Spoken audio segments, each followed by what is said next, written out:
Welcome back to another episode of the 9 Point Day podcast. I'm your host, Jacob Langworthy, and today we have a very special guest. He is one of the top professionals in Highland Games right now, host of the Flower Power podcast, and all-around cool guy. Welcome to the show, Kyle Lillie. Thanks, man. Appreciate it. Glad to be here. Yeah, thank you for coming on. It's we tried to do it before. It didn't work out. Now we're doing it again. So, yeah, almost. I thought it might not work out today, but I'm glad we're here. Hell yeah. Yeah, we had a little reschedule, but everything's back to where it should be. So this is a new thing that we're gonna start doing on the podcast is some like icebreaker questions, some kind of off the wall questions to get to know you a little bit better before we get to know you a little bit more better. Okay. Sounds good. All right. So I'll give you the first one. If you could train only one lift for the rest of your life, what would it be? Oh, Jesus. I'm going to have to go, big bro, just go bench. Dude, hell yeah. Most people would say like squat or deadlift, and you're just such a fucking bro that you're Well, I absolutely hate deadlift. I hate that lift with a passion. It just feels terrible for me. My knees hate squat, so we'll just stick with bench press. That's cool. Yeah. It's just International Bench Day every day. That's good. Honestly, I wouldn't be mad about it. Okay, so which Highland Games event would you use to fight off a horde of angry sheep? Ooh. I mean, just because it gets confused every time, I'm just going to say sheaf. Because one, you have a pitchfork, and people think it's the sheep toss anyway. So I think I could get away with the pitchfork there. The one I was thinking of, and I don't think most people would go for this, is like you get like a C-class caber or like a lightweight women's caber, and you just use that as like a lance and just start running through them like one sheep after another. I think that's doable. Yeah, probably. Okay, next. Yeah. Why not? This is a fantasy world. Have you ever seen a horde of angry sheep? They don't exist. Okay, would you rather have unlimited grip strength but weak legs or a super strong legs with butterfingers?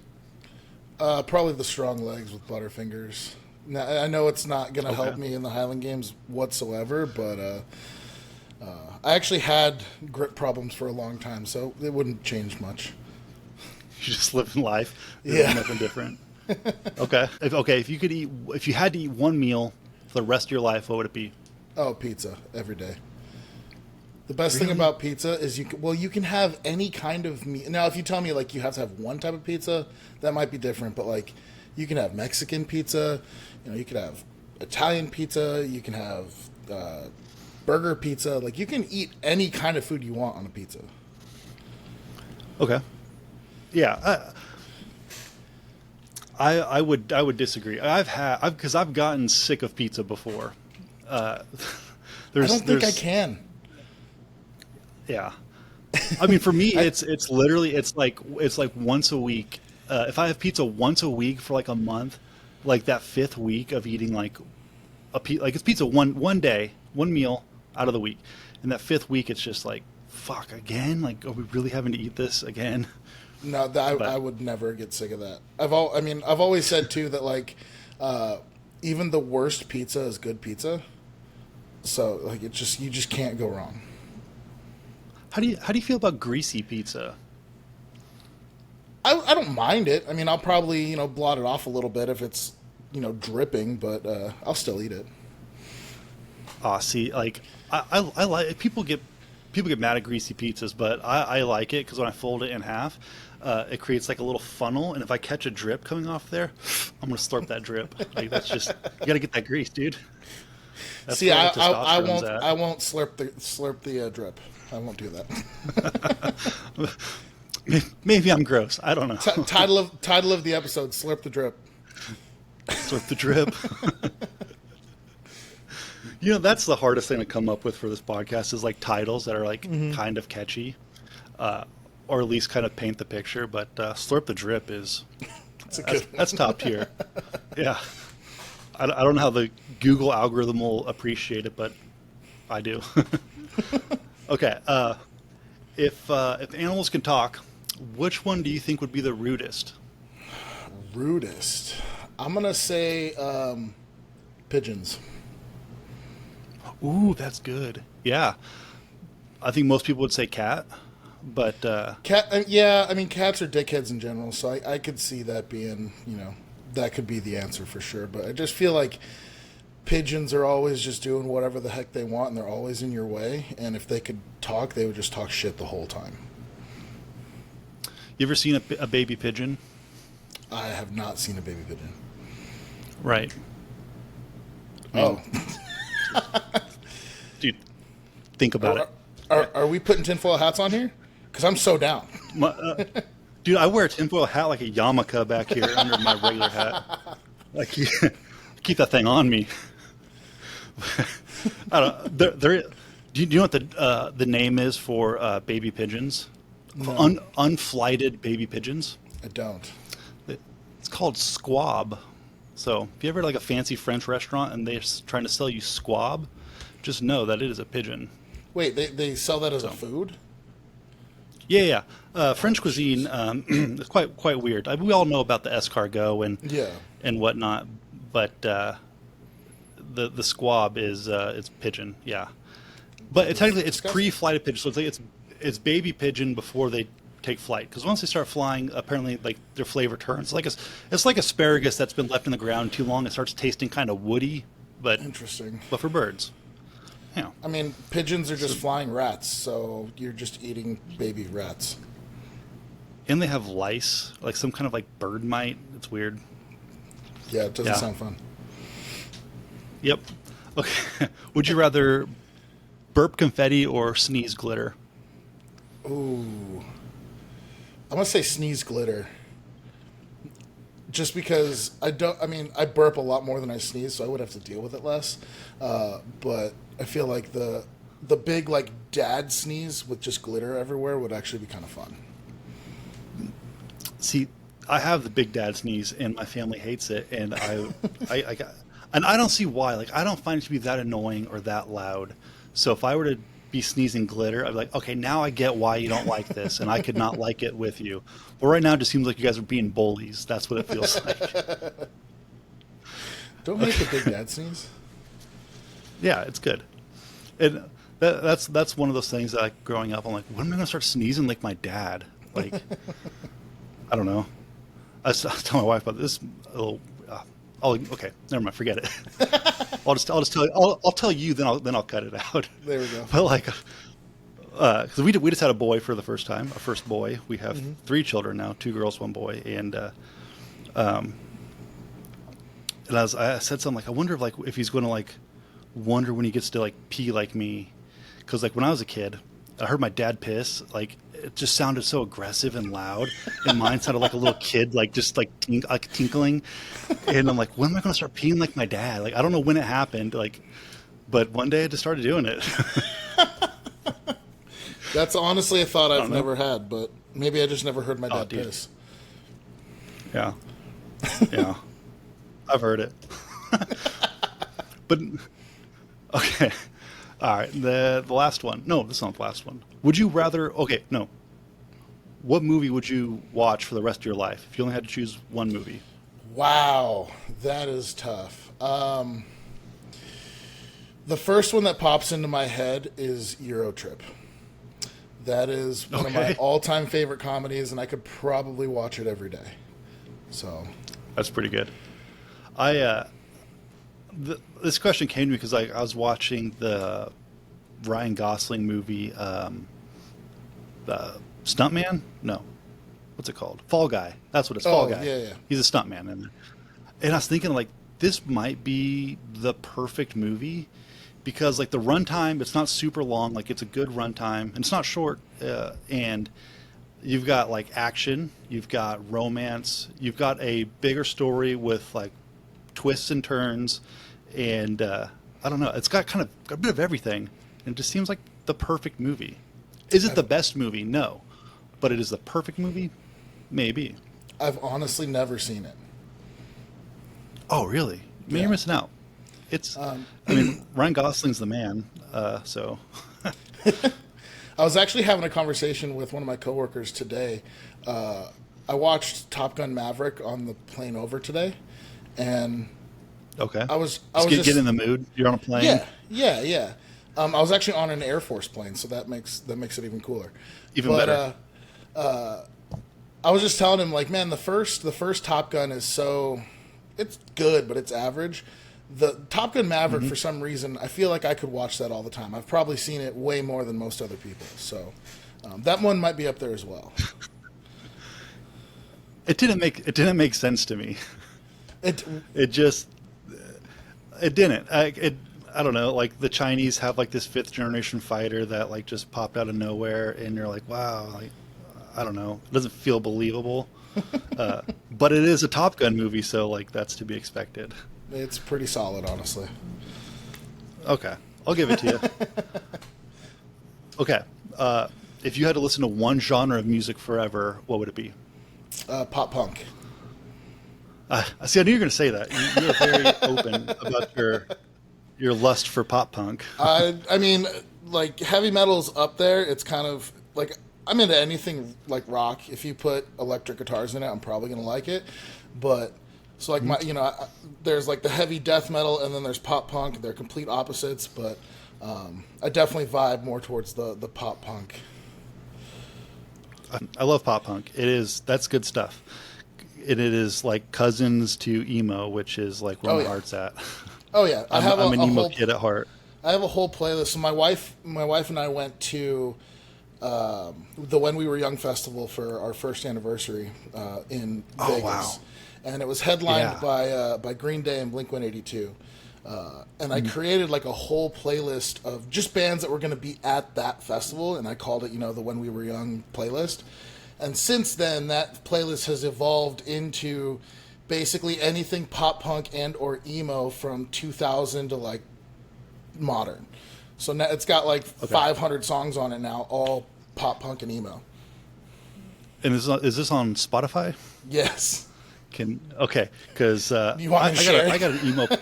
Yes, dude. Yeah, because I've got an emo playlist I listen to. There's a guy on YouTube, Matt Cutshell, I think that's his name.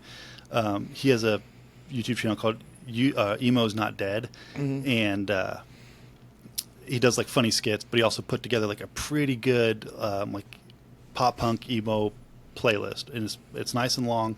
But the problem is, like, recently I just listened to it yesterday, and he added some new stuff in there. I'm like, I don't want too much new stuff because I don't know who these people are, and I don't pay for Spotify, so I don't have that many skips. I don't add new bands to it. I'll add new songs from old bands, like if Blink comes out with a new song, or like Sum 41 dropped a new album a couple years ago. Yeah, I'm gonna add that stuff, but I don't really add like newer bands to it too much. Okay, I can get behind that. That was my biggest beef with that playlist, and because my favorite Dashboard Confessional song called Hands Down, I like the acoustic version. I do not care for like the full band version. Interesting. It doesn't it's not as emotional. Okay. And it goes way faster than I think it should, but that's the version he has on there, and it makes me mad every time I hear it. I still listen to it because it's a good tune.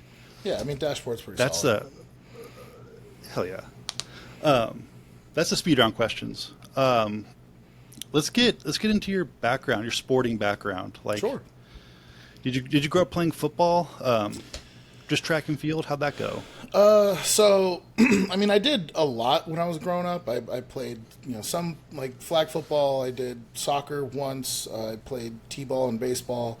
I think the biggest thing I did from like 6th grade till basically I got into high school was I actually skateboarded a lot. And that's where probably my love for pop punk actually like came to existence. But that was all. That'll do it. Yeah. That was all I really liked athletically for a long time. It was skateboarding. I was obsessed with with X Games, and that's all I really wanted to do until for some reason I actually decided to join the football team when I was in 8th grade, and I actually really enjoyed it. So I went out for the football team in high school and made the JV team as a freshman. So they have like freshman, JV, and varsity. My high school was actually a brand new high school, so we actually didn't have a varsity team that year. So JV was the top line that we had. But I made that my freshman year, and then I kind of went away from skateboarding and got into football. Did football all through high school. I didn't do track until my sophomore year. I tried the wrestling thing, and actually I hurt my shoulder, so I quit that. But once I started track, that's when I really started to focus on athletics. Was, I had football in the fall, summer, fall, and then I went right into track. So that was my constant year, training. And then I did both all through high school. I actually went to junior college to play football. I decided I had 3 shoulder surgeries while I was playing football. So 5 years of football, 3 labrum tears. So after the 3rd one, my freshman year in college, I decided to kind of hang it up, and I walked onto the track team and just wanted something to do, as an athletic outlet. I couldn't really go back to skateboarding as a 6'4", 300-pound guy. So I went to track and field. Yeah. And that's where, it kind of took off there. I won a junior college national championship in the shot put. And then I went to Arizona State and threw shot and hammer for them for 3 years. Nice. So how long did you skateboard before you gave it up? Probably legitimately 5 years for actually doing it almost every day. Yeah. Yeah. And I'd say that's cool. probably where I grew a up lot skateboarding. Of I attribute a lot of my body awareness to skateboarding for that long, that young. Just because you have to kind of, you have to be able to move in space on a skateboard. So I think that's where I got a lot of my quote unquote athleticism, I guess. Was just skateboarding for that long, that young. Yeah, I skateboarded for 10 years growing up from 8 to 18. Mm-hmm. And I think that's given me the ability to not fall and hurt myself. Yeah. I know some people who've slipped down stairs and broke their tailbone, or tripped over something and just whiffed, scraped knees, scraped up elbows, as adults just walking. I'm I've never had that happen to me. Yeah. If I fall, I tuck my shoulder into it and I turn. Do you guys don't know how to turn when you're in air?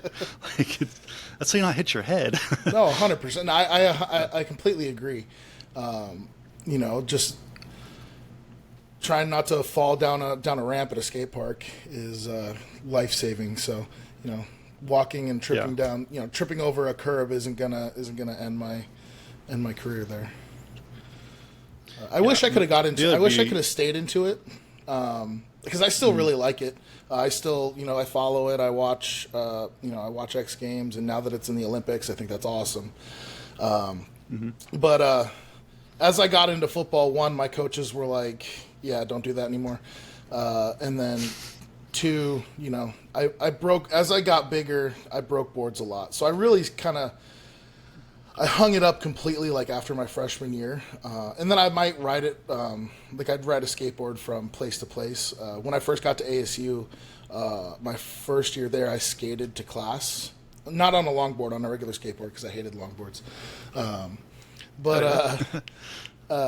Until my track coach, saw me skateboarding on campus, and he's like, "What the hell are you doing?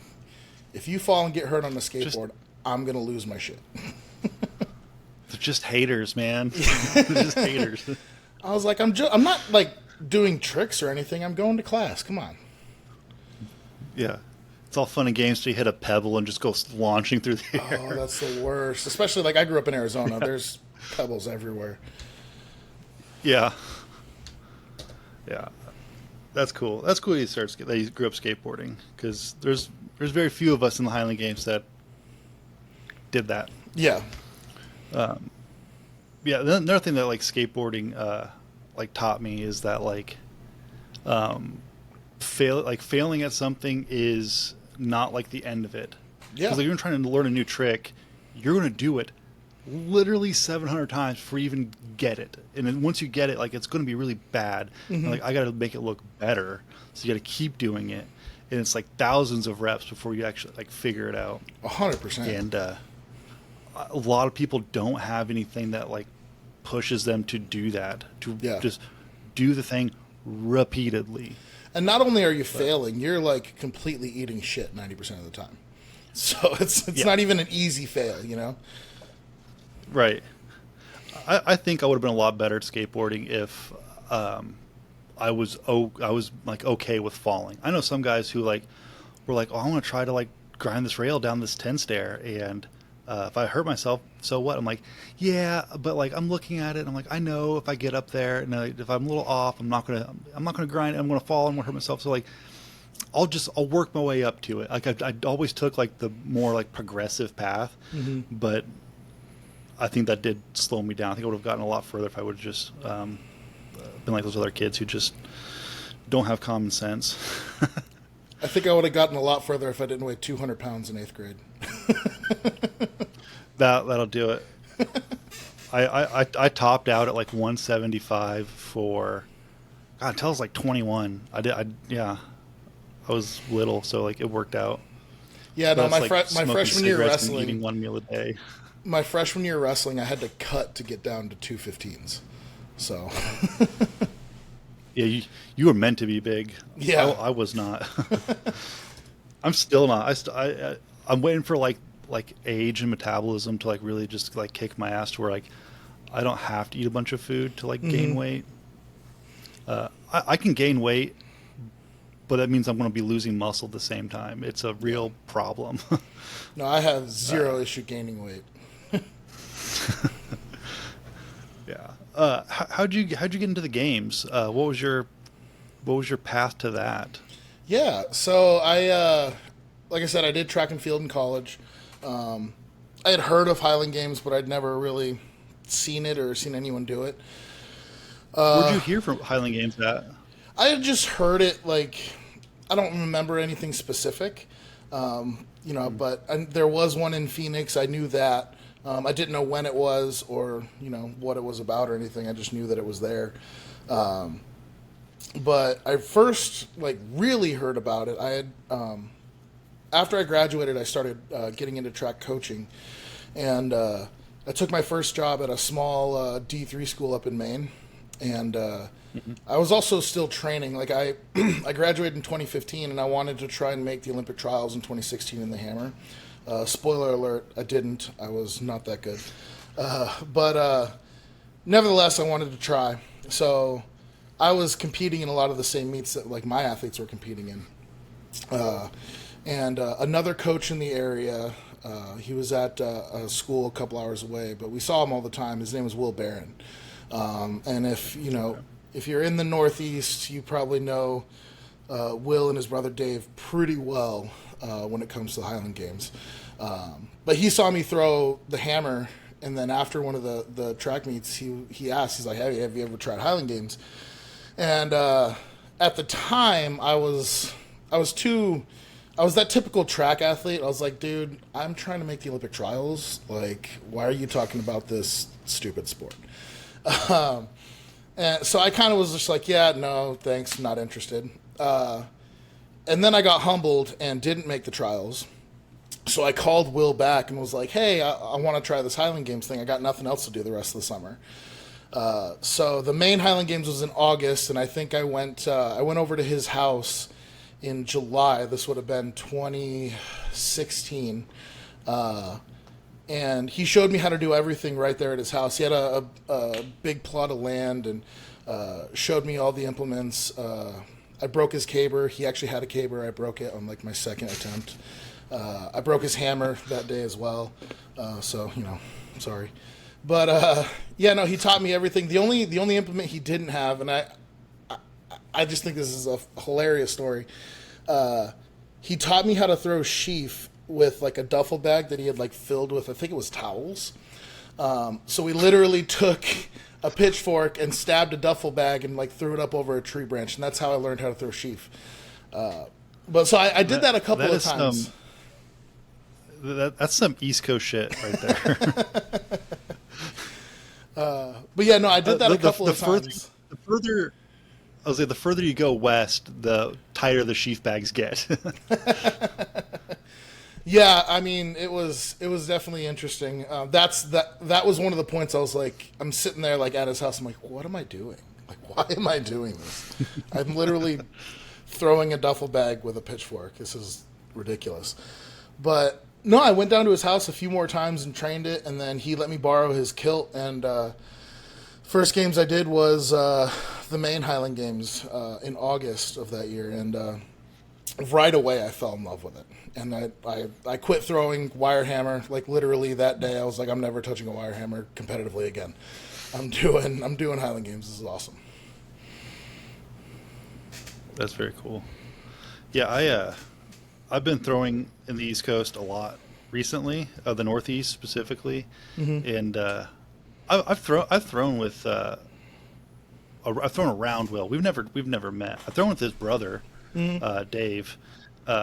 Great guy. I threw with him in New York last year, and those guys have been around for forever.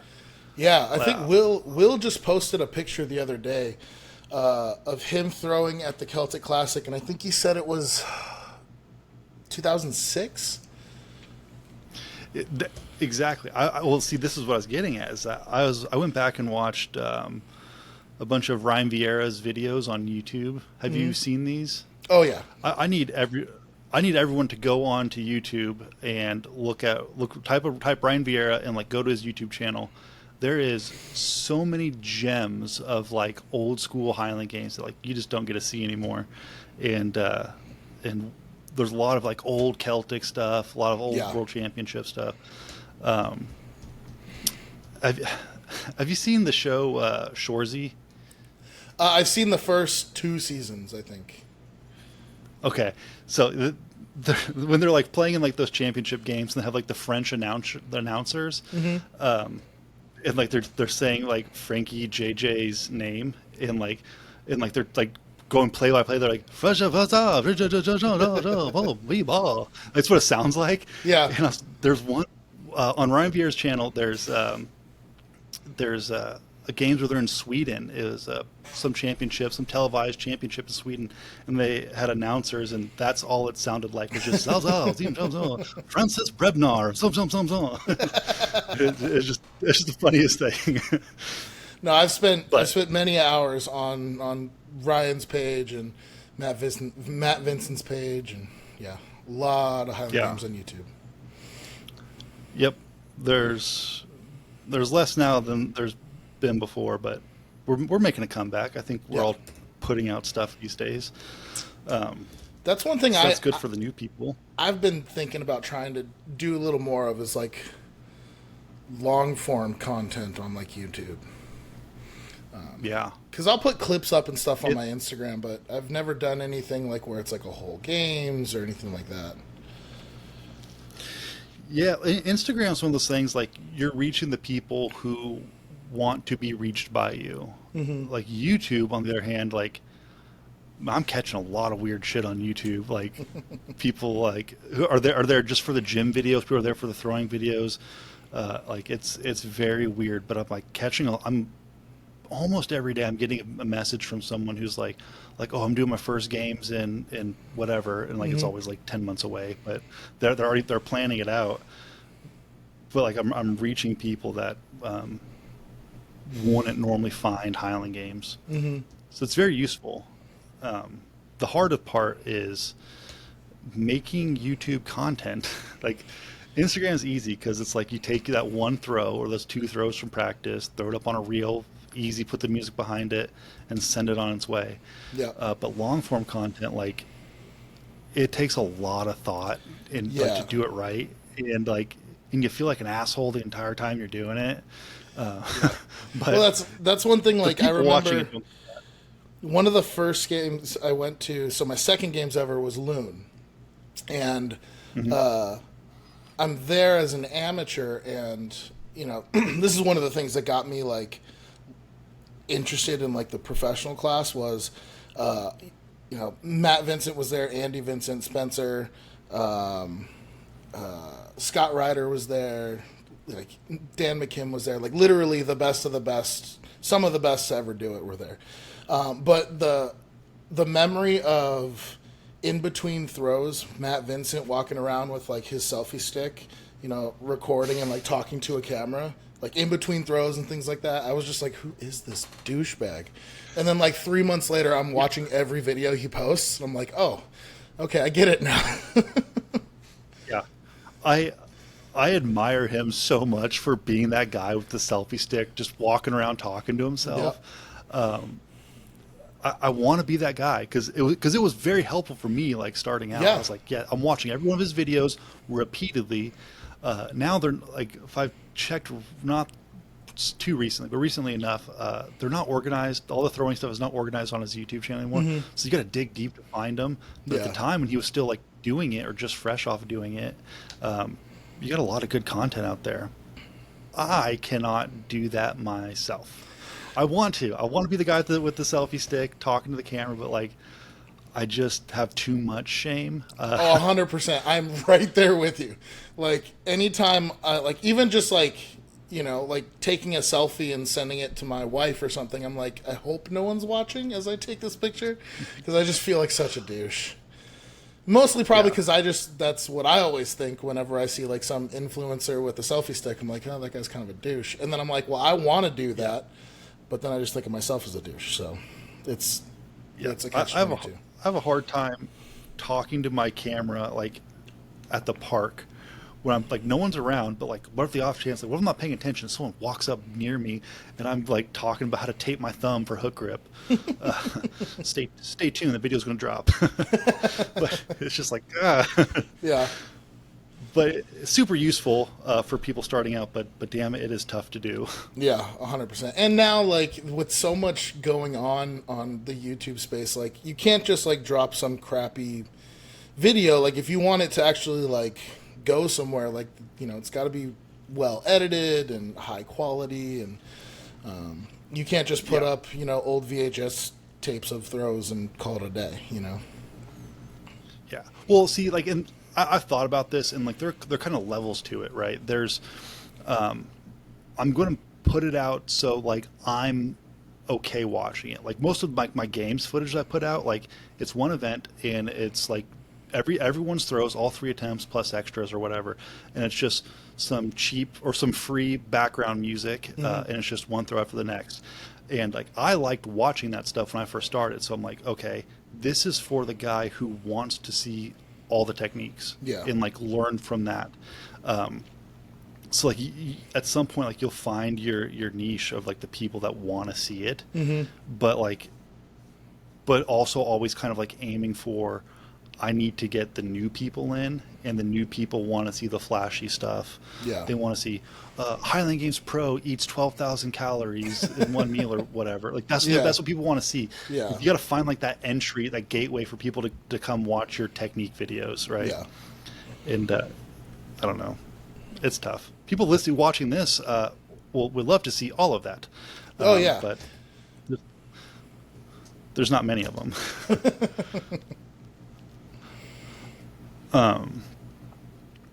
So how do you train for the games? Like, do you kind of follow a specific type of like methodology, like West Side Conjugate, 5-3-1, linear periodization, stuff like that? I've done pretty much everything. I did West Side for a little bit. One of the first programs that I tried for Highland Games was actually Matt's, like the what did he call it? Strength Lab or Throwing Lab? Yeah, that one. I did that one for a little while, and but right now, you know, tried to kill me, dude.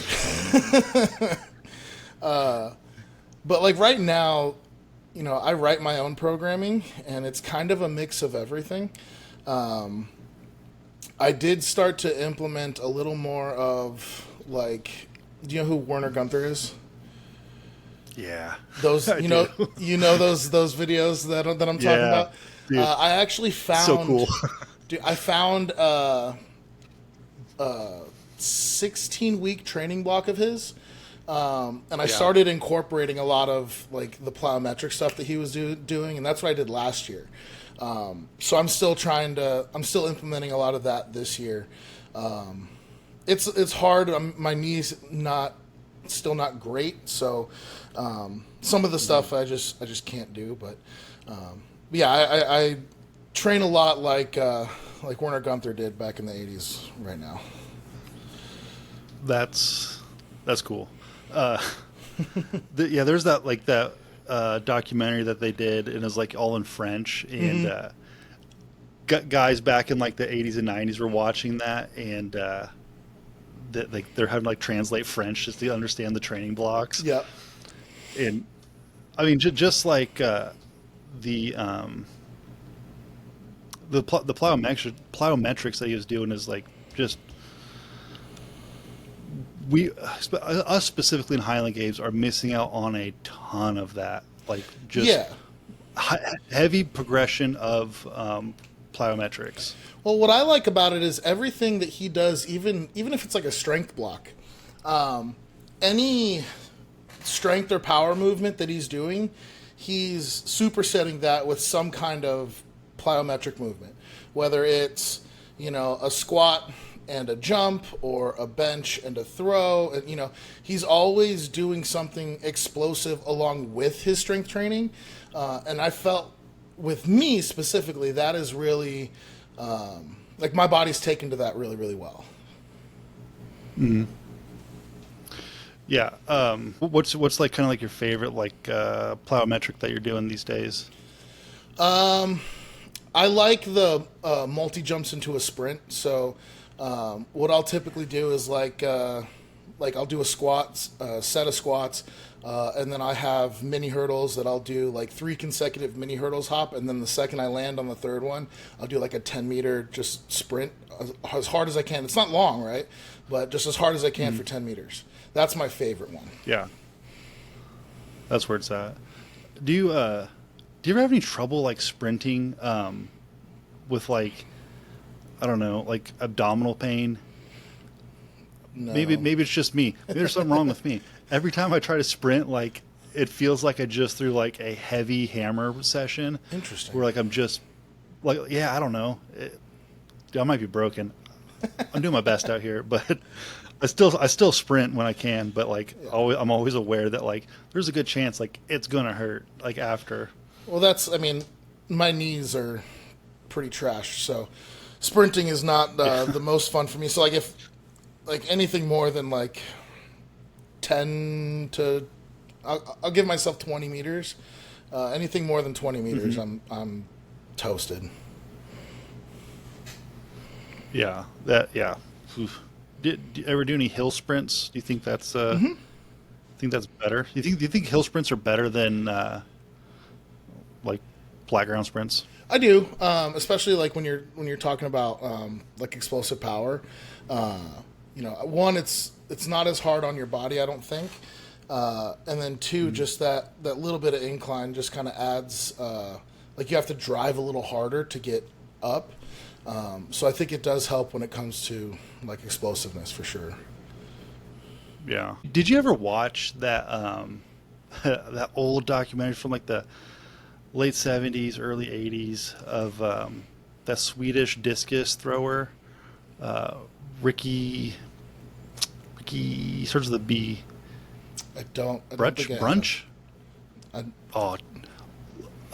let me see. I can't remember what it's called. But there's a doc. It's on YouTube. His name's Ricky Bruch, and it is just this guy's eating like 700 multivitamins a day, or like different like little supplement pills a day to try to get an edge up to get into the Olympics.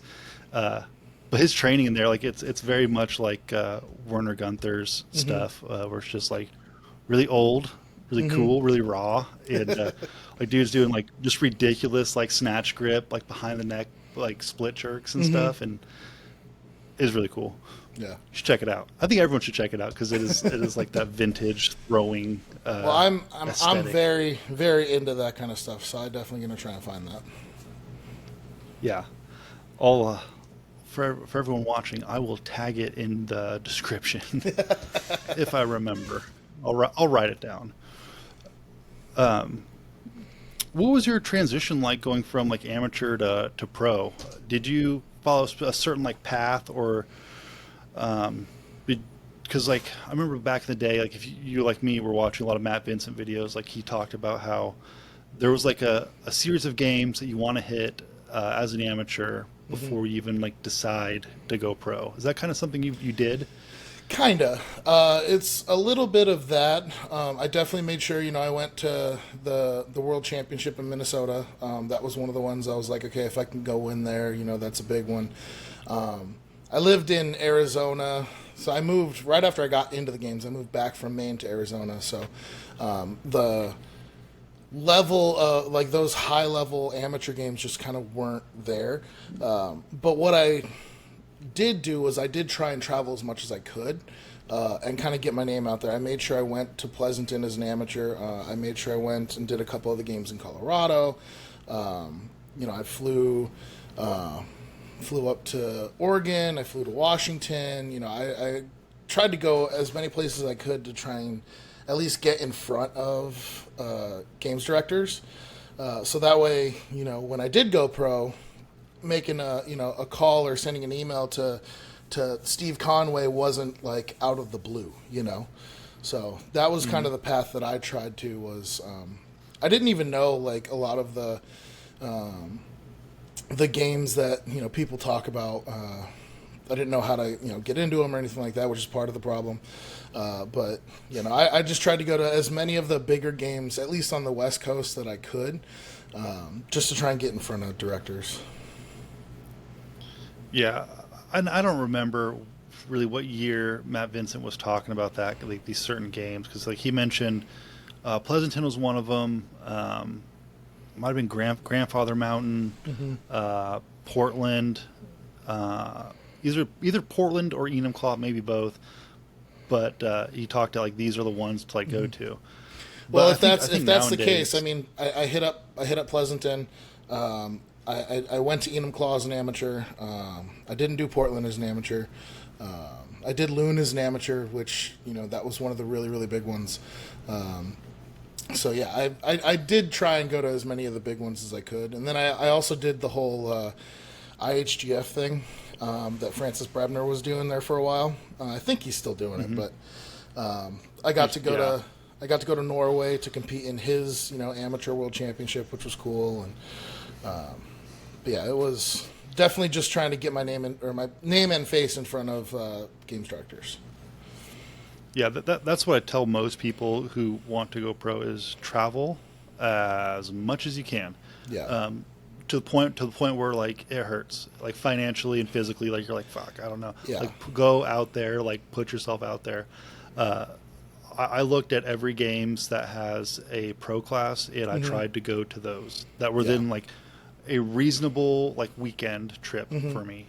And like some of the games I went to my last year as an amateur. Like I went, so I was trying to do the IHGF thing, and I went and I did one that was in Arizona, and I got beat by Eddie Brown. And so the way that they did it was like, if you won this IHGF games, it qualified you for the U.S. Championship, and then you had to win the U.S. Championship to go to Norway. And I got beat by Eddie, so I didn't win that one, so I had to go to one more to try and qualify for that U.S. Championship. And the one that I had to go to was in Colorado Springs. And I drove up there, slept in my car, literally hoe-bathed with water bottles and soap outside of my car, and competed at that games. And then I luckily ended up winning that games to qualify for the U.S. Championship. Same with like Pleasanton. I didn't sleep in my car. I actually did get a hotel with that one, but I hung out after. So Pleasanton's a 2-day games, and after day one, I hung out at the hotel where all the pros were. So I'm hanging out in the pool. We're having a couple beers, and I had to go back to my hotel room at like 2 a.m, and it was pretty far away. But I went back, and I pulled into the parking lot, and the lobby was closed, and they had a roll-up window outside of the lobby, and there was like a line of 5 guys with some very loosely dressed girls waiting to get their rooms for the night. And I was like, Jesus Christ. Like, no wonder I paid $40 for this hotel room in California. Yeah, I'm a big fan of sleeping in the car, because like, I don't know, in my mind it's like, is it like, for like me, especially if I'm traveling, it's like, oh, I'm going to drive super late, so I'm getting to the hotel around like midnight or whatever. I'm going to get up at 6 and go like, is it worth this many hours to like be in this hotel room? Nah, I'll just take a cat nap at the rest stop, and I'll hit it again. Yep. I do this for multiple games every single year, and at some point I will get like a weird cold that I'm not going to be able to shake for a month from just traveling hard. Mm-hmm. But I still do it. I do it every year. I can't stop myself. I'm a little road warrior. No, I'm bougie now. My back would be effed if I tried to do that now. So I'll spend the money. Also, I'll spend the money like the night before the games. Yeah. And it's never good, man. Hotels, like, even if it's a nice hotel, these walls are just paper thin, and they all have the automatic closing doors, and they're always set for like a door that's way heavier, so it just fucking whips them closed. Yeah. And I hear it all night long, and I'm wondering what people are doing. Like, why are people up at 1 a.m, like talking in the hallway? Like, it's a Tuesday night. What are we doing, guys? Like, I don't know. No, I might just be used to it, because I spend with traveling for track and field and then the Highland Games, like, I'm in a hotel room almost every weekend from middle of January till end of September. So I guess I might just be used to it, but I sleep like a baby in hotel rooms now. You're probably used to it. Yeah. I have a nice quiet house, and I have my blanket, and I'm off. Like, this is a little PSA against weighted blankets. Are you a weighted blanket kind of guy? I have one, but I think I've used it once. That's the move. Don't get involved with the weighted blankets. I'm looking at the camera, right? Do not get involved with weighted blankets. It's addicting. It'll fuck up your sleep everywhere else you go that doesn't have a weighted blanket. Like, I'm finally off of it. I can probably go to sleep with the hotel room blanket and be like, this is good enough, and be just fine. But like before, it's like I need to be suffocating slowly in my sleep. So you sound like a heroin addict. Yes, I'm recovering. I'm getting off of it. Yes, I'm like a week clean off the weighted blanket, maybe a little bit longer. I think I get a chip soon. It's like a weighted towel. That's like your recovery chip. But don't get those. Special pillows are the exception. I still think special pillows are the way to go. That's something I need to do, because you can travel with those. Yeah, that's something I need to do. Is like, I want one of those, like, I've seen them on TikTok, and maybe it's not good to see them on TikTok, but like the ones that, like, you can put your arm in, and then it's got like another one for, like, yeah, I don't know. I feel like like a hoop. Yeah, thing? Yeah. See, I read somewhere, and I just latched right onto it. I'm like, this is what I'm going to do forever now. It's like sleep on my back. Someone said it's healthier to sleep on your back than any other way. Mm-hmm. And I was having some shoulder pain, and come to find out, my shoulder pain is because I was sleeping on my side. I'd sit on my side, and I won't move the entire night. I'll just stay right there. And I wake up, and I'm like, Jesus, it is my right arm, and I can't throw very well because of this now. I can't bench very well because, like, it's always just in pain. So I got like a weird, like, contoured pillow, so it'll like hug my neck just right. It's just a thin ass pillow. Like, it is like literally like this thin, and that's all I need, and I can sleep on my back now comfortably. See, I've looked at those too, because I've heard that too. Because I like to sleep on my side, but I usually find that I'm most comfortable on my stomach. But then I wake up with horrendous lower back pain. So I've been trying to sleep on my back as well. I like to take naps on my belly, but I do it in a way because I do it in a way that won't hurt my back because I know it will if I just like both arms up, just like sleep like that, like that'll kill me. I like prop myself up like at my hips with like a fist underneath like my hip bone, and then kind of like roll like my other arm on my chest, like I'm kind of like supporting myself. I can sleep for hours like that and just get up and like that was perfect. Man, we That's sound like nap a bunch. stuff. We I'm a sound big like a bunch napper. of Masters athletes right now. Yeah. Let me tell you how well I can nap in a chair. But yeah, get off of the weighted blankets. That's if you guys take anything away from this podcast, that's the move. What year did you go pro? So that would have been late 2018. I planned on going pro 2019. I guess technically my first quote unquote pro games was Enumclaw that year, but they don't do, or they do now, but at the time they didn't do pro. It was elite. So amateurs could show up and get paid as long as they got an invite. But amateurs could show up and get paid, and you wouldn't be considered a quote unquote pro. But I was supposed to compete at Pleasanton as an amateur, and I like a week out, I got a last minute call from Steve. Someone had dropped out, and he's like, "Hey, do you wanna jump in the pro class?" I was like, "Hell yeah!"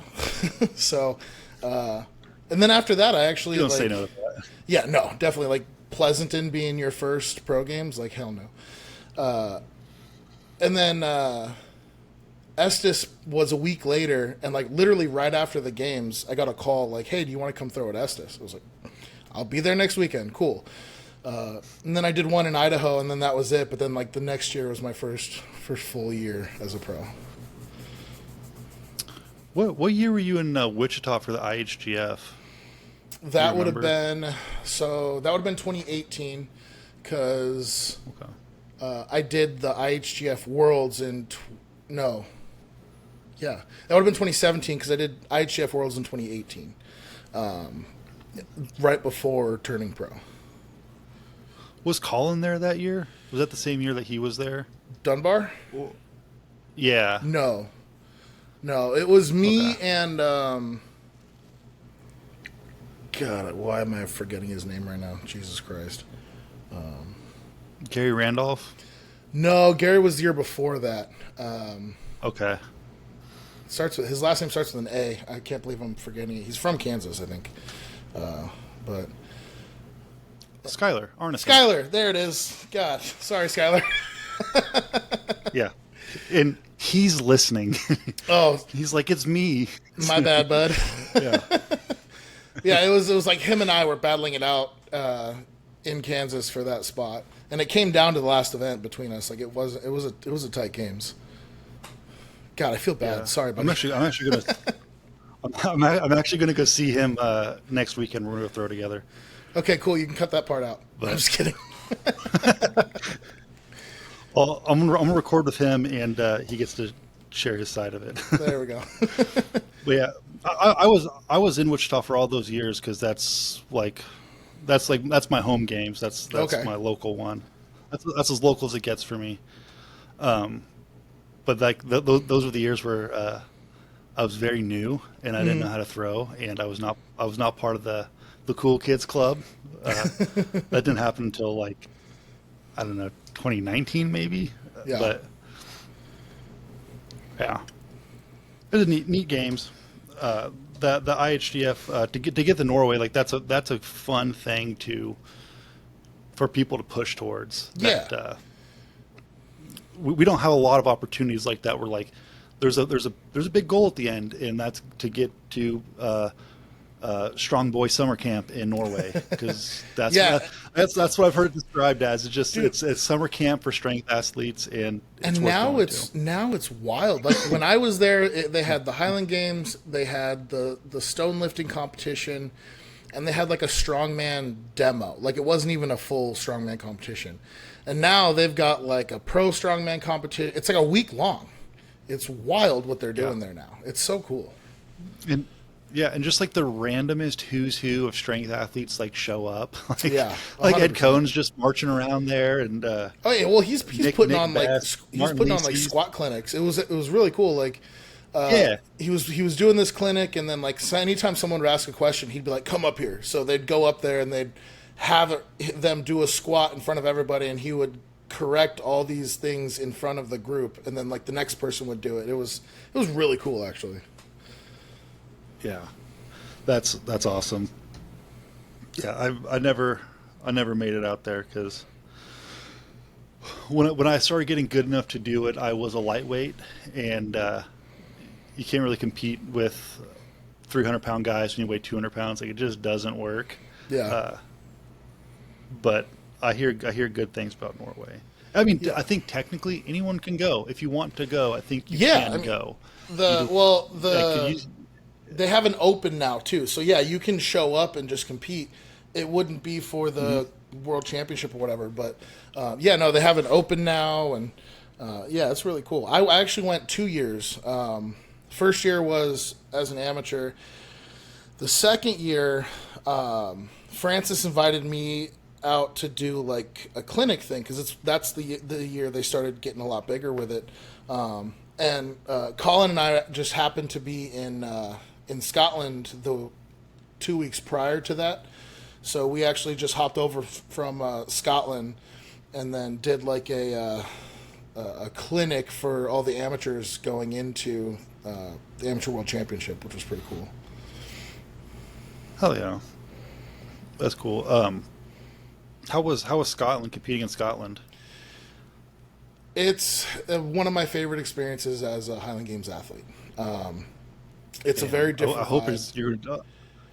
I was hoping you were gonna tell me it was. It's like it's okay. It's the Highland Games. You've done it because like I intended to go this year, but just had a baby, and I'm like, wow, that's always not going to happen this year. Yeah. But all right, No, and I'll make the journey.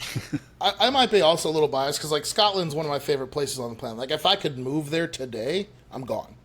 But Well, look, it looks so damn magical. yeah, it is, and the people there are so nice. The games are really fun because they don't. And this is probably going to sound really bad to amateurs, so I'm just going to apologize in advance. But the heavy athletics, there's one trick on the field. It's in the center of the field. It's very much like if you've ever watched Celtic. It's like that kind of vibe. They'll do like locals or amateurs, whatever they want to call it, in the morning, and then in the afternoon, the pros will show up and throw. And that's the only heavy events going on the field. Now there are other things going on, like they actually have like track races, and they'll have high jump and long jump, and they'll have tug of war and all kinds of other things going on. But as far as like heavy athletics, all the focus is on you, which I think is really fun. And some of the venues, like I went to Isle of Skye, and the venue is in like an old rock quarry right on the edge of the water. So there's like a cliff that the spectators kind of sit on. So you're kind of in like this like almost like Roman arena throwing Highland Games, and it's just so much fun, dude. So much fun. Yeah, yeah, that's that's awesome. I like the idea. This kind of leads into where I was heading next. Is like the question is like where do you see the sport headed? And I think we could learn a lot from how they do games in Scotland, just based on like entertainment value on the day. Like there doesn't need to be 100 people on the field doing the same thing over and over and over again. No one wants to see it. Everyone has fun watching it, eating their turkey legs, but once that turkey leg is done, they move on. Yeah. And they don't come back because it was 9 hours and you saw 75 stone puts, and now you're just done. Yeah. Yeah. No, and there's good and bad. Obviously the Scotland model doesn't lend itself to a lot of people joining. And maybe it does, and there were some games where there was 15 people in the pro class, because it's not even a pro class, it's just an open. Like, you show up, and if you place in the top 6 of that event, you'll get some money. So that's where I like the thought of the open process kind of taking hold in the US to a certain extent. I do think that having that many athletes on the field can definitely water it down if it's not done properly. And what I mean by that is, like, the biggest thing is announcing. Having someone there talking about specific things going on the field, or maybe timing it to where, there isn't 17 trigs that are all full. You've got 1 or 2 going on at a time, and then, someone's taking a break or something like that. But just drawing eyes to where you want the eyes to be drawn, no matter what class is on the field, whether you want it focused on a B class or a pro class, or women's or masters, doesn't matter. Just draw attention to one specific thing, so that way the crowd kind of knows what they're watching. Because if that's not happening, the crowd has no idea what's going on. We have to, I mean, like, that's like the biggest thing, especially for us in the States, is that we really have to educate the crowd as to what it is that we're doing. Yeah. And it's a lot easier to like tell a story with the same 10 people all day long than it is to talk about 90 other people on the field doing the exact same thing. That being said, with not excluding like amateurs or people like really like coming up in the ranks and things like that, I don't ever want to exclude those people. There's like, and I think there's 2 ways to go about it.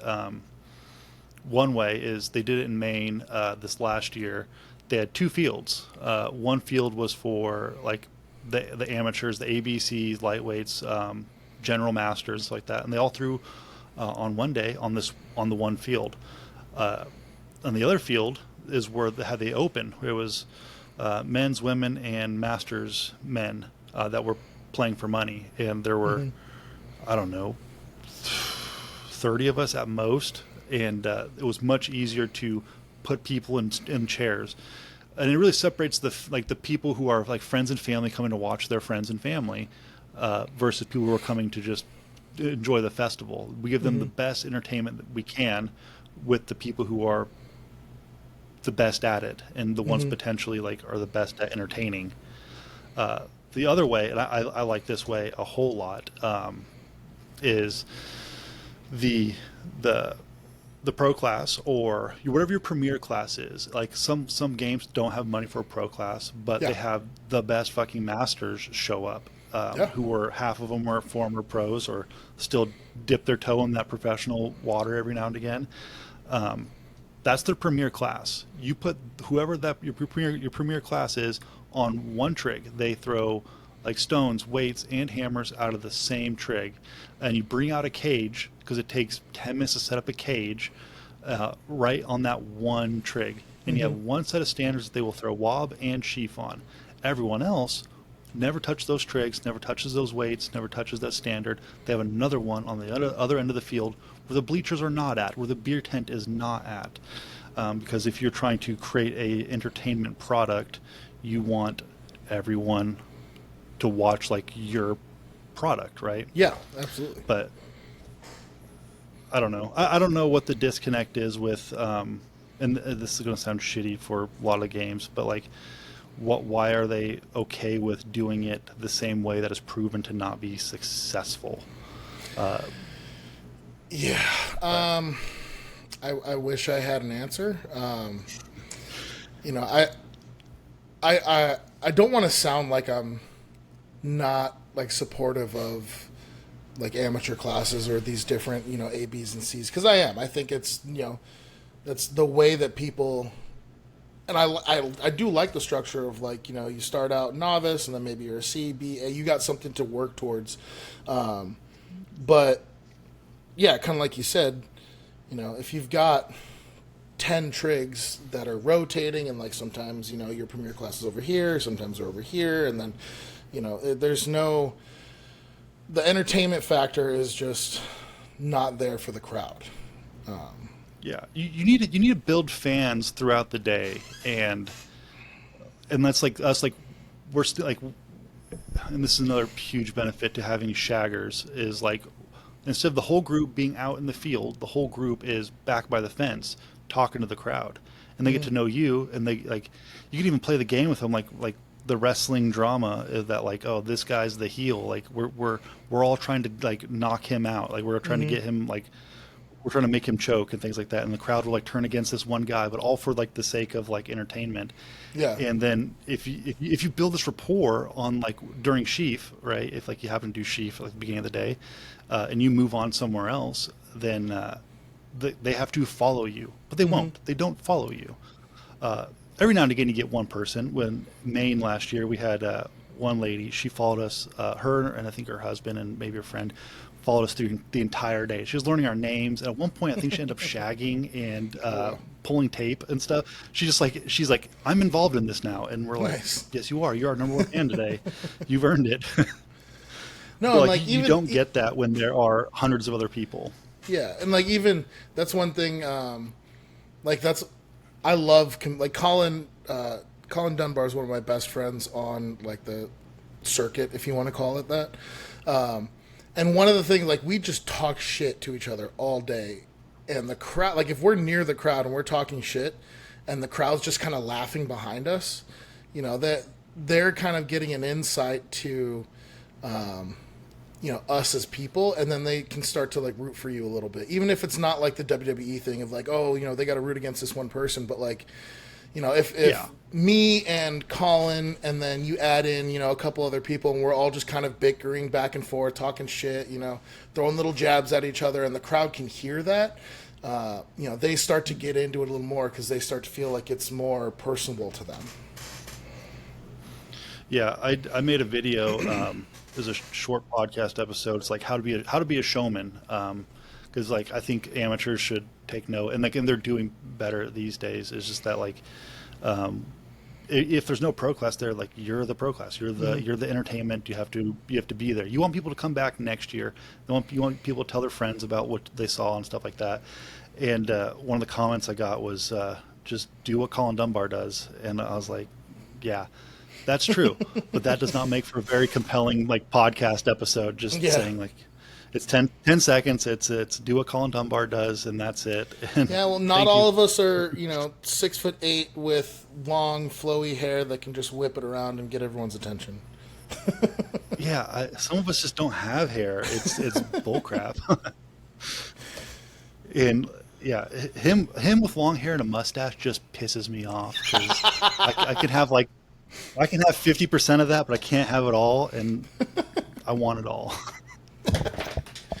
Well, there was one spot during Celtic this past year where, and this is just literally for pure crowd entertainment. He's got his shirt kind of up to his chest, and he's adjusting the belt that he has underneath his shirt. And I'm literally standing behind him, like miming like I'm gonna slap him, and then I start like doing like the yes or no, and then the whole crowd just starts going like thumbs up, just do it. So I came around the side and I like 5-star hand slapped his belly, and the crowd went nuts. They absolutely loved it. And then it was probably an hour later. He got me, and the crowd went even more nuts when he got me back. So it was hilarious, dude. Yeah, that's a story that you got the crowd involved in, and that's huge. That's important, even if it's just slapping your friends. Yeah, exactly. I would have done that in the tent, like. Colin's got his belly out. I'm gonna slap the shit out of it, but because I got the crowd involved, now. They were waiting for the retaliation, and when it happened, it was like, a bomb went off. Yeah. Yeah. So, do you like the open model that seems a lot of games are going towards these days? Yes and no. I like that some of the game, like there are some games that I think need to be an open model and kind of allow anybody to kind of show up and fight for that prize money. Sometimes, and this is going to sound really, I don't even know how it's going to sound, but like some of the bigger games, as a pro, they'll pay for your flight, they'll pay for your hotel room, then you earn winnings, things like that. When that goes away, that kind of sucks. From someone who has gone to those games quite a few times, but overall, I do think it's a good thing. Now, I do think that certain games like the Pleasantons and Celtic and the World Championship, I think those need to kind of remain invite only. That's just personal opinion, but I do think that the more games go to that open model, you're going to attract a lot more people to those games. I think games like Celtic, Pleasanton, like Estes even, like, don't ever need to go to an open model because they have an established thing and the quality of their product is a lot higher than most. There are smaller games that are starting to do it that have gotten rid of a pro class in order for an open model. And it's not. I don't think that's super helpful for the sport unless every games is doing it, right? Yeah. If every games is, or it's like in Scotland, right? Like there'll be 3 games on the same day in like peak season, so like everyone has a chance to go somewhere and make money. The difference with the biggest difference with Scotland and us is, I can get from one coast of Scotland to the other in 5 hours, 6 hours. Right, like I can be literally anywhere in that country in a few hours, and so if a bunch of people are going up to Isle of Skye for games, and then there's another games down in Edinburgh, then I'm maybe I'll just go to that one. But like we don't really have that option here. Like it's not like if you live in Virginia, like there's no way that I can get into the Virginia games, but there's an open games in California. I'll just hop over there. It unfortunately doesn't, work. Right. It's like in peak season over here, like June, July, August. There's 3 games every weekend going on at the same time, and if like each one of those like offered up money, I think is a lot better than random games here and there. I mean, potentially in the future, like if everyone transitions to it, I think it'll be better for the sport. But right now, I feel like it's still really up in the air whether or not the open model is what we should be striving for.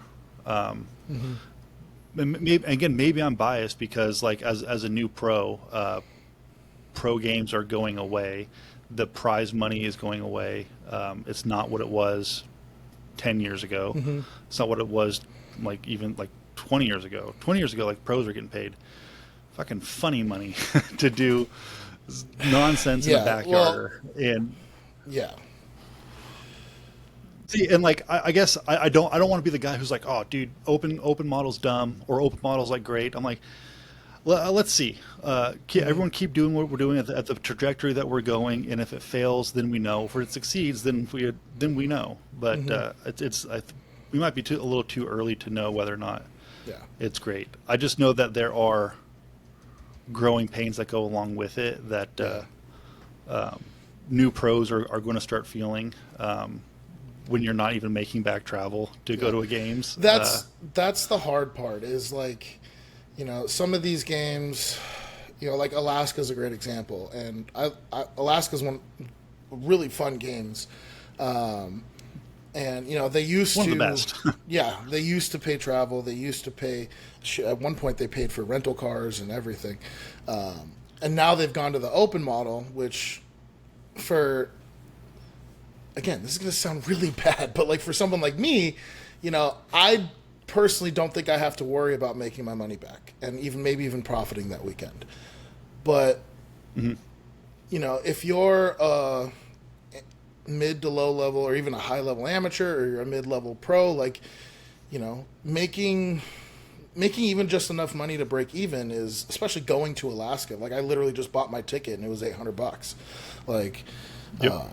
It's hard, and doing that every weekend is going to be tough. So I think it does kind of put a lot of people into tough situations. I would love to go to Alaska this year, but I looked at who you got to look at who's there, who's going to be there, and where do I fit in? And if I throw lights out on every event, I broke even, and that's a big gamble considering like you don't know if you're going to throw well. Like last time I was in Alaska, I was traveling pretty hard and I got pretty sick. On the way back home, I had 2 flights, one to from Anchorage to Seattle, and then from Seattle to Kansas City, and I barely remember any of it. I was at 110 fever, just nodding off, listening to the weird couple sitting next to me who. The lady was very I don't know how to describe it without sounding super weird. They were awkward, and she was really trying to be accommodating to a guy who's just this guy's just chilling, just waiting for the drink cart to come by, and she's just I don't know, fuck, it's weird. I wish everyone was there, but maybe I was just having a fever dream. But she doesn't exist, man. She's not real, dude. I don't know. I did have a lot of weird dreams about Wu-Tang Clan during that fever dream state that I was in for a week. I lost a week of time. I was just in bed for a week after that. Apparently, I'm not meant to travel to Alaska. I don't know. It was while I was there. It was fun. It was I had a blast. It was probably the best games I've ever been to, just because Jenny is so fucking accommodating. Yeah. It was amazing. Yeah, Jenny's awesome. I love Jenny, and I'm really excited that they're, they haven't had pro men at Alaska since pre-COVID. So, even though it's even with it being an open class, just having the opportunity to go back and compete I'm really excited for it. I heard some old timer. I don't remember which one it was, but they were talking about how Alaska used to be one of those games that.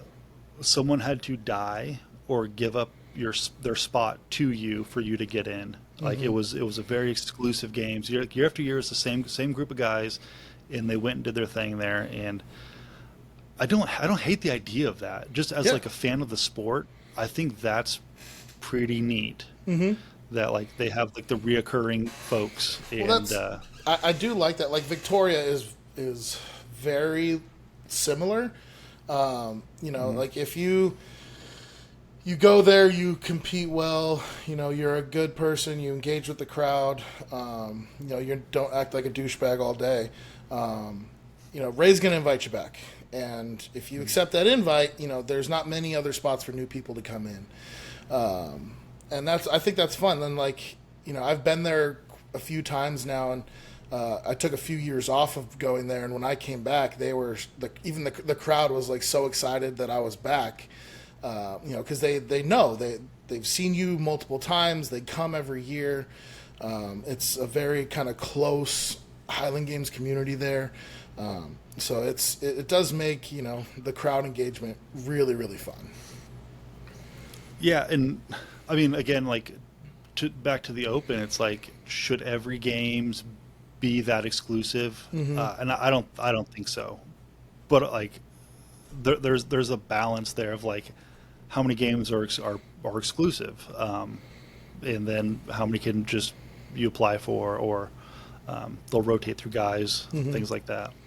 And I'll be honest, as a new pro, I thought that was very annoying.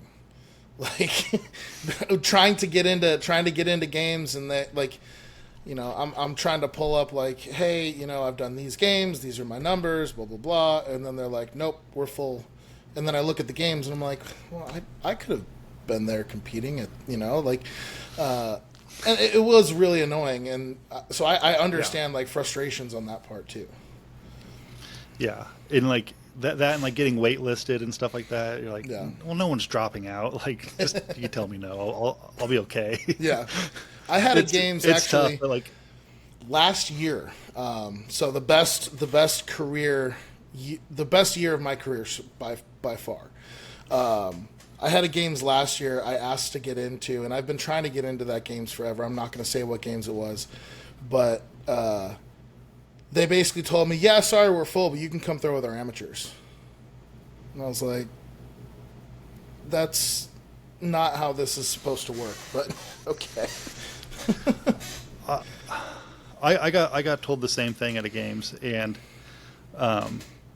which at the time, because like I just went pro last year, it would have been like maybe 1 or 2 pro games in. Mm-hmm. So like it would be reasonable to think that like, okay, you could still throw at the amateurs. Like you haven't started that full season. Like you're still like getting your feet wet. But it was far for me. And, I feel like an ass because like I wanted to be there, especially just for the fact of like kind of that's how this works, right? And to all the amateurs out there, like there's some games like I know my friend did it at the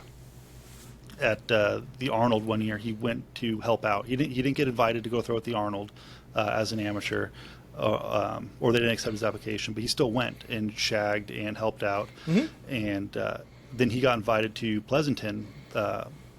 The next year, he's like, Steve was there and was like, yeah, whenever you want to show up to Pleasanton, send me an email, you're in. And he's like, I know I'm not going to be in Pleasanton, but like I still went because like I earned it by doing a thing, right?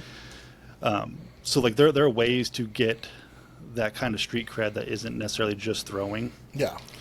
But when it's a $900 plane ticket, it's hard to justify that. Well, and it was more like for me, it was more of like you can tell me you're full, that's fine. But I'm not, 2 games into my professional career. I'm quite a few years deep now. And if you don't have a spot, just tell me you don't have a spot. But, yeah. Those amateurs would have fucking hated you. Oh, I know, right? I actually did that, I think it was my first year pro. I went down to Tucson, and for the first half of the games, I competed in a Deadpool mask, and people, like, I showed up walking into the games wearing this Deadpool mask, so no one knew who I was, because they didn't have pros at that games. So I just threw in a Deadpool mask until I got really hot, and then, like, 4 events in, I take it off, and they're like, what the hell? Well, one of the funniest ones might have been 2020, COVID. They had a games in Erie, Kansas, and it was Chuck Casson and I think it was either Nate or Isaac Burchett. One of them. They both came out like wearing hoodies, like cinched up, wearing a little COVID mask and like sunglasses, and they're like acting like C-class throwers. And we had people were trying to help them, like give them like tips and stuff like that. And then people started recognizing, they're like, I know that big old centaur ass, like that's fucking Chuck Casson. That was always super funny. Yeah. But what's your 2025 look like? You got some stuff lined up you want to talk about? Yeah, so I'm opening up at Costa Mesa in California. Normally I open up at Victoria, which is again one of my favorite games of all time. But unfortunately, my track season, everything kind of shifted a week from where it normally is, so my track season runs right through that game. So, but I haven't been to Costa Mesa in quite a few years, so I'm excited to be back there. And then I am doing Alaska. I'll be there in June. I wanted to go do the home games for No Fame, but I have to be at the Nike High School National Championship for recruiting, so I won't be there. I do plan on doing Enumclaw. I got my official invite to the World Championship this past week, so I'll be doing that in August. And then the normal gauntlet of, Pleasanton, Estes Park, Loon Mountain, and then Celtic. So I'm actually cutting back this year quite a bit. I did 14 games last year, and that's the most I'd ever done, and I'm actually cutting down to like 8 this year, I think. That's 14's a lot for pros these days. Like you're hitting pretty much everything you can at that point. Yeah. Yeah, it was my I took a there's year off, and so it was just like I just want to compete again. So I took every opportunity that I could. I competed in like really early season games like Phoenix in February. I did a charity games in Colorado. Like I just did everything that I could. Yeah, yeah. It's just because I've been on a real classic Highland Games kick and just looking back for like the '90s and early 2000s stuff like that. And dudes were throwing like in the States like 23 games a year, Mm-hmm.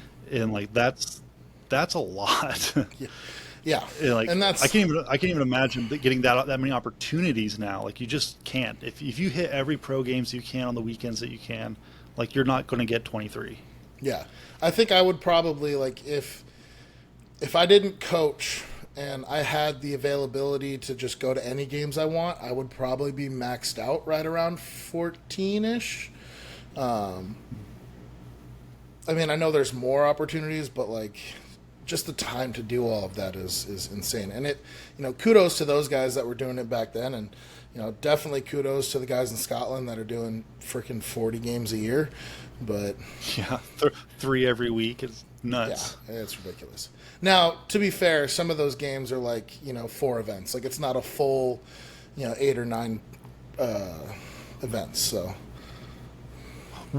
Oh man, I didn't bring that up when we were talking about like games formatting and stuff like that. I had a podcast with a guy. He ran the Inverness Games for like 20 years, and he talked about how like he never did 2 stones or 2 weights or 2 hammers, because if you've seen someone throw a light stone, like you don't need to see them throw a heavy. Same thing with the weights and hammers. Like it cut down on the events and it saved time and it created more entertainment value. Each event was more valuable because that's all you have. And I like that idea. I don't think we need to throw 9 every games. I honestly 100% agree. I think, and this is maybe me just being biased because I don't like throwing the heavy events, but like open stone, lightweight, light hammer, caber sheaf wob, I think would be a fantastic games. Yep. Yeah. You like it and the crowd likes it, and I mean, you're saving energy. You're cutting out 3 events, so like you could potentially like do better on the ones that you have because you're not just getting beat up. Yeah. And that's another thing that most games in Scotland do too, is a lot of them don't do overall winnings. It's event specific. So some people, they might just show up and just throw light hammer. Take their, maybe they'll win it and they'll take their, 50 pounds and go buy a beer, right? And Right. so they don't have to go out and do all 9 events. They can show up and do the ones they want to do. Now, I like the games as a decathlon of throwing events, so I personally wouldn't like that, but I get the appeal to that as well. See, and I've heard ADs talk about like, oh, if you come to my games, like you're going to throw all 9, and like if you set an event out because you just don't like throwing the heavyweight, you're now last place. Doesn't matter if you come back and throw both hammers and cabers like that. You sat out an event. You're obviously not involved in this, so you're at the bottom. And I never liked that. I like the idea of, because like I know one guy. He's a great thrower, but he's a shit stone thrower, and he knows this. And I think he's got like shoulder and like elbow issues, so like he just cannot throw a good stone. And based on the field, if he looks at the rest of the group and he's like, oh, like my 36-foot open stone like isn't going to beat anyone. There's no sense in doing it. I'll just go sit down. And I think that's perfectly fair. Like, I don't think that person should be penalized for not making an attempt. But no, I think that's fine. I mean, smaller games that might not hurt you, but I mean, if you're in a field of 10, and you just take last place because you didn't throw, probably don't have a chance of winning anyway, even if you win all the other events. So, you're kind of doing that to yourself. But if that's what you want to do, like, more power to you. Right. But we'll see how the future shakes out for games formatting. Some people have got some fun ideas in the future, so we'll see how it works out. But we're coming up on time. Do you have anything you want to plug before we get out of here? I mean, you can follow me on Instagram at FlowerPowerHG. I did just recently start working with Evolution Athletics and Undefined Nutrition. For Evolution Athletics is lifting gear, ran by Brian Shaw. Undefined Nutrition is supplements, again, ran by Brian Shaw. So if you want to check any of their stuff out, you can get the link in my bio on Instagram. Awesome, guys. All right, well, thanks for watching. Do the things on YouTube, Spotify, iTunes. We're on everywhere now where podcasts are played. So just wherever you guys listen, do the thing, likes, comments, subscribes, boost the engagement. We all want to grow the games, and the way to do that is to start here. All right. That's it, guys. And as always, thanks for watching. God bless.